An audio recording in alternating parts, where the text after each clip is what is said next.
क्या बोल रहा है? 1987 से पहले का प्रमाण पत्र लाइए। अरे कल्पना करो, इस देश की जो बनावट है। जाओ ना किसी आहर पोखरा के किनारे, जब बरसात में पानी पड़ता है, जब पानी चूने टपकने लगता है उस आदिवासी के घर पर, तो खटिया इधर लाता है, उससे मांगते हो ज़मीन का दस्तावेज, तुमने उसको ज़मीन दिया? ये पूरी तरह भारतीय जनता पार्टी की साजिश। राष्ट्रीय जनता दल, हमारे नेता माननीय तेजस्वी यादव मानते हैं कि ये फर्जीवाड़ा है और गरीबों को उसके मताधिकार से वंचित करने का एक सुनियोजित साजिश है। हर कीमत पर राष्ट्रीय जनता दल इसका मुकाबला करेगा। हम संकल्पित हैं। हमने गांव में जाकर लोगों को जगाया, बताया है तुम तैयारी करो, हम लड़ेंगे इसको अंतिम क्षण पे। अब न्यायालय क्या है? हमारा नेता न्यायालय में गया और कहा आप रोक लगा दीजिए, इस चुनाव को होने दीजिए। इस देश का प्रधानमंत्री 11 वर्षों में अपने पढ़ने का कोई सर्टिफिकेट देश को नहीं बता सका, अपनी डिग्री के बाबत उसने देश को नहीं बता सका, और हमको 20 दिन में हमारी नागरिकता का पहचान पत्र मांगता है। इससे बड़ा हास्यास्पद बात क्या हो सकता है? देश के आपके माध्यम से मैं तमाम बिहार के गरीबों से आह्वान करते हैं, तैयार हो इस जुल्मी सरकार के खिलाफ लड़ने के लिए। अगर आप नहीं लड़े तो आप जान जाओ, ये मतदान का अधिकार अपनी तकदीर बदलने का और राज्य और देश की तकदीर बदलने का अधिकार है वोट के माध्यम से। इसलिए किसी भी कीमत पर हम गरीबों का नाम मतदाता सूची से कटने नहीं देंगे। इस संकल्प के साथ हम अभी लगातार कुटुंबा में, नगीनगर में और अभी कहाँ गए थे? रफीगंज में, इन इलाकों में जा रहे हैं, और औरंगाबाद में। हम ब्यूरो से पूछते हैं, ब्यूरो बोलता है हम क्या करें? अब क्या कर रहा है, क्या नक्शा इसका है? पहले बोला कि इन 11 दस्तावेजों में एक देना होगा, फिर 4 दिन के बाद क्या बोलता है निर्वाचन आयोग कि आप मत दीजिए, आप खाली फॉर्म दे दीजिए। ये वीडियो क्या किया? वीडियो ने कहा गया कि प्रखंड मुख्यालय पर एक हॉल में 35-40 की संख्या में बीएलओ को बैठा दिया और कहा जितना सबका नाम भर दीजिए।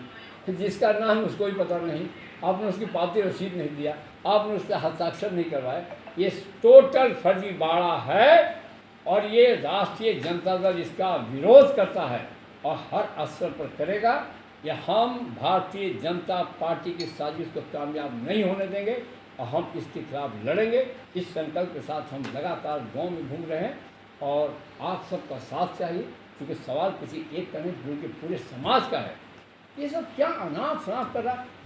75 वर्षों में पहली बार इतिहास के पन्नों पर लिखा जाएगा कि भारत का निर्वाचन आयोग भारतीय जनता पार्टी का आयोग के रूप में काम कर रहा है। जब नेता प्रतिपक्ष भारत निर्वाचन आयोग से सवाल करता है तो जवाब देता है कौन?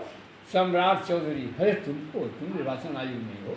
ये जवाब वहाँ से आना चाहिए। आप लगातार अपने नियमों को बदल रहे हैं, लगातार आप जो है आप चले जाइए। आप सब लोग पत्रकार भाई हो, आपके प्रति मेरे मन में अथाह श्रद्धा सम्मान है। आप किसी एक गांव में एक बूथ पर चले जाइए, एक आदमी आपको नहीं मिलेगा कि कहीं उसको पावती रसीद दिया हो। आपको हमने पूछा एक बीएलओ से, पूछा कि कितने आपके मतदान केंद्र, कितने वोटों की संख्या? तो कहा कि 856। वापस कितना आया? 800 कुछ। हमने किसी का हस्ताक्षर लिया? नहीं। आपने पावती रसीद दिया? नहीं। कोई दस्तावेज लिया? नहीं। क्या मतलब इसका है? इसका मतलब है कि मतदाताओं को अब धोखे में तक उसका नाम काटना चाहिए। वो बोलता है कि दस्तावेज लाओ तब तुम्हारा नाम रखेंगे। आप बिना दस्तावेज के लिया, आपने उनसे हस्ताक्षर करवाया, नहीं उनको पावती रसीद दिया। ये पूरी तरह फर्जीवाड़ा है और हम अपने नेता जन आकांक्षाओं के प्रति माननीय तेजस्वी यादव की अगुवाई में अंतिम क्षण तक लड़ेंगे और इस दिल्ली की जुल्मी सरकार को इस बात के लिए बाध्य कर देंगे कि जो मतदाता सूची पूर्व में बना है आप नाम जोड़िए, हटाइए कीजिए। अब मात्र 2 दिन रह गए हैं। 25 का उन्होंने सीमा दिया, अब मात्र 2 दिन रह गए। 1 तारीख को ये प्रकाशित करेगा।